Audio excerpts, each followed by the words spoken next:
2011 Ford Taurus SE power steering pump replacement. All right, just a few notes before we get going here.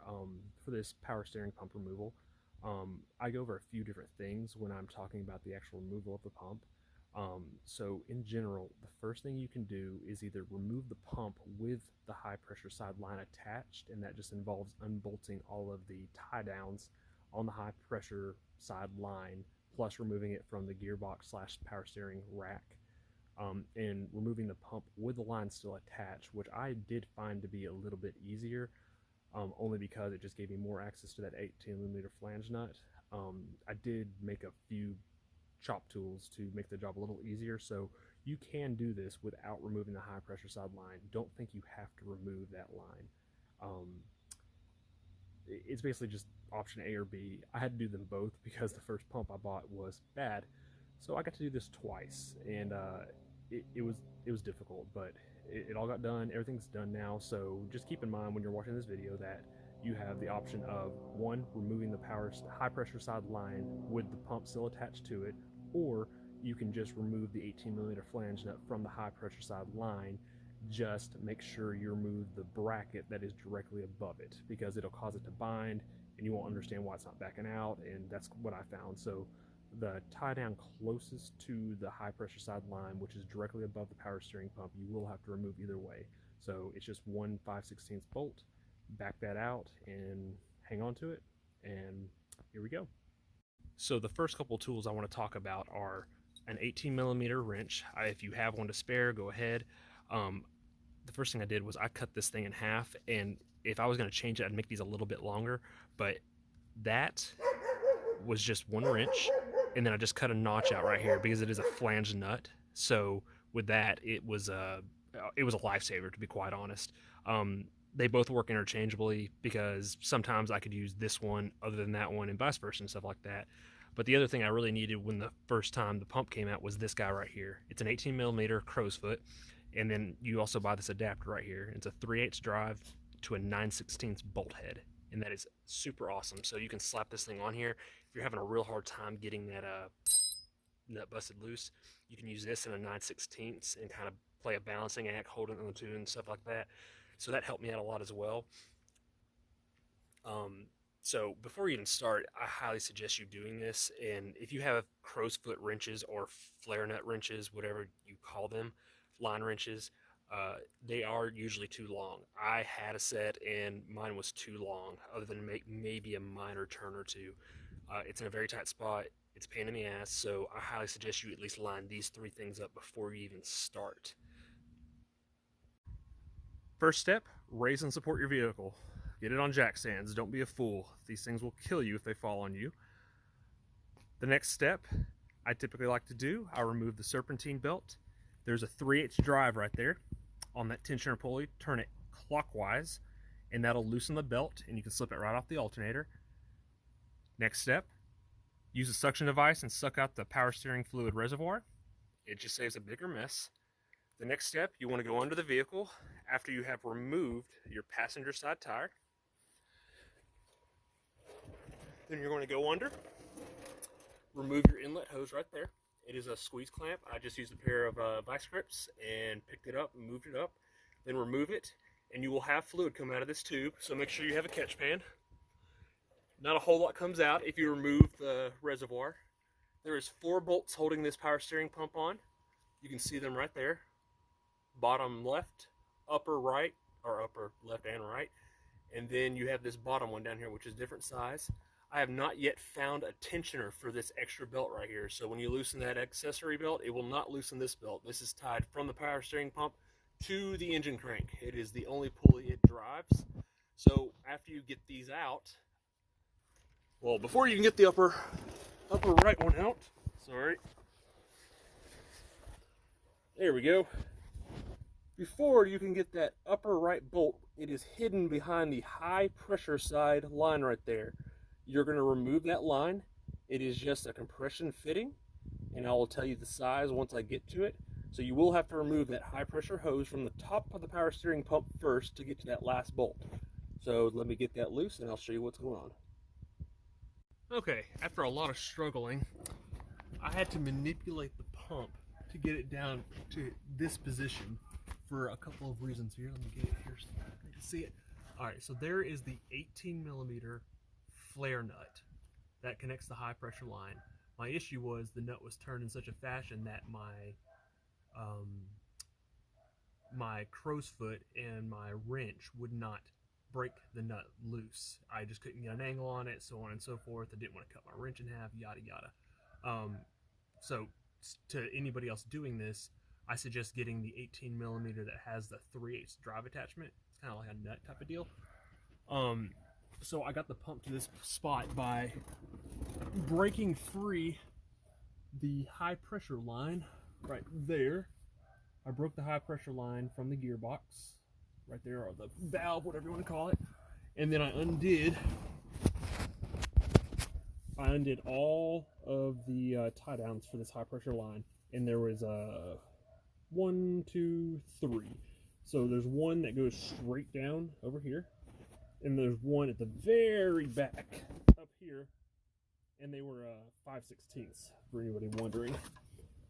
The ones up top, and then there's one above the exhaust manifold that is easily accessed from the top. So now I can just move this line. That was the whole point. This part isn't so much for a demonstration as it is just to show you what I do. So that's where I stand right now, and I got the pump to where I can actually get to the flare nut. So I will continue. I've got the flare nut busted loose, and I can finally get the pump out. Using a power steering pump puller, take off the old power steering pump pulley and press it onto your new one. I am just using a simple Harbor Freight pulley remover installer set, $20. So we're going to remove this old pulley and then press the new one onto the new pump. I've got my new, or I keep saying new, but it's not new. I have my used pulley off my old pump on my new pump. What is what I've been trying to say? Just press it in until it goes flush, like you see. The machine or your tool should stop itself, so don't give it too much effort. Just back it off and check your fit. Time to go put it back on the car. One quick tip before you go to install your pump: always make sure that you have both of your plugs removed. This one they typically paint black, so it can be hard to see. Just make sure you remember to remove those before you go start hooking everything up, or else it'll be even more difficult to get them out once the pump is installed. Per the instructions of the new pump, I'm supposed to put this Teflon seal on by submerging it in warm water and using some type of, tapered punch. Well, I didn't have a tapered punch like that, didn't have anything that fit in close, but what I did find was a funnel. So, this is going to be my new Teflon seal installation tool thingamajig. So, buy a funnel, they're cheap, I'll get more. And this is what I'm going to use to install my new Teflon seal around the flared nut on the high pressure side. Alright, well, I used my funnel and I got my Teflon seal on the high pressure side line, which you see right there. It was an absolute success in terms of the funnel trick. I overstretched it a little bit, but nothing bad. But I did go ahead and Teflon tape that nut to make sure that it wouldn't, hopefully, leak. We'll find out here in a little bit. So right now I'm working on tightening this thing up. This is the new pump with the pulley pressed on it. I still have a little access hole here. That nut size, if I forget to put it in the video earlier, it is an 18mm flare nut. That is what the size of the wrench you will need. The flare nut wrench does kind of work, but because the pulley is so close, it is an absolute nightmare. So that has been my biggest struggle so far, is just getting access to this flare nut. So now I'm gonna button this up and I will tune back in just a second. So current status is I currently have the pump all bolted back up. 3 bolts, 1 stud with no nut. Keep that in mind, I edited it earlier in the video. We got them all snugged up. The next thing I'm going to do is go and finishing tightening up that upper pressure, high pressure line, that 18mm flare nut. Reattach all my high pressure side line mounts like you see right there. I'm going to go through and hook all those back up, and then I'll come back and tell you guys how to install the belt.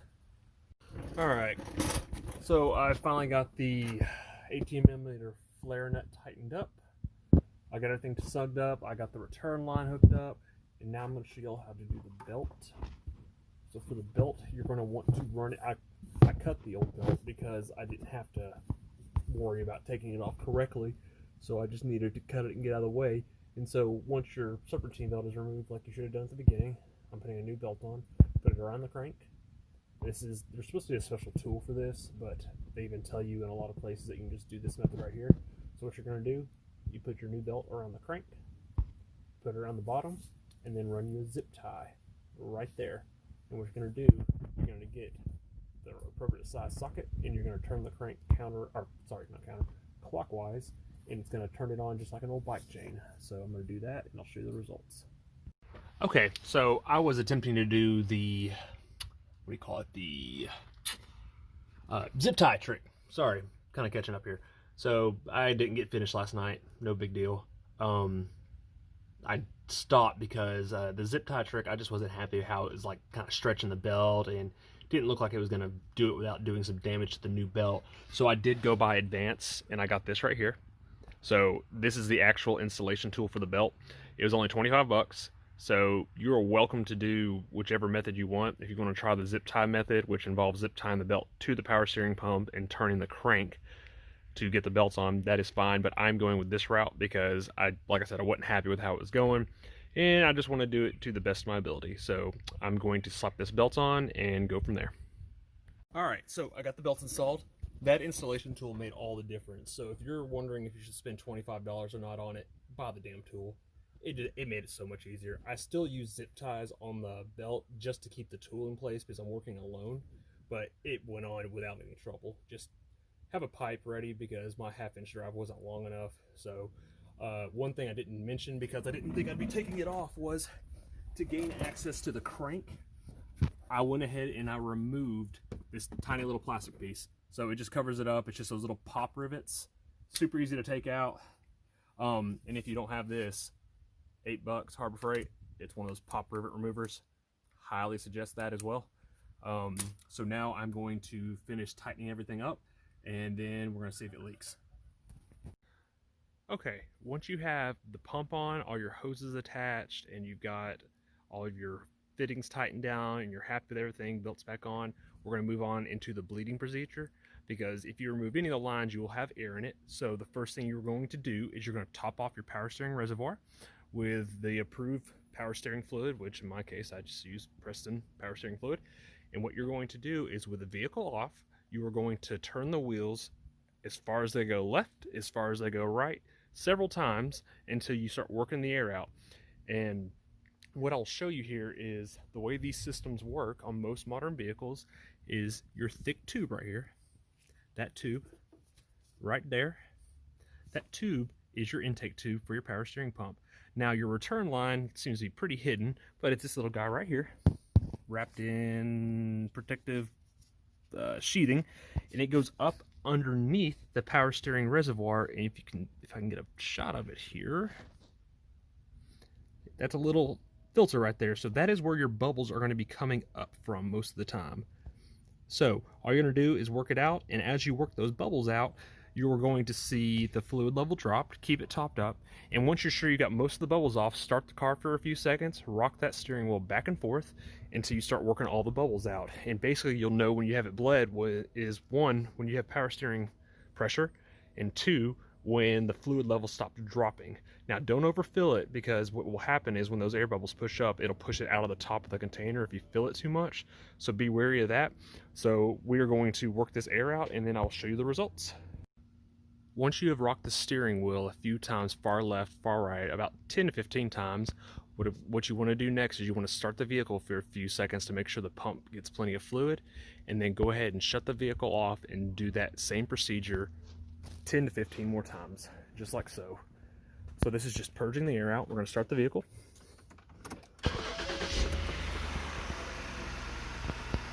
Let it run for just a second, and while it's doing that, just give the steering wheel a rock back and forth.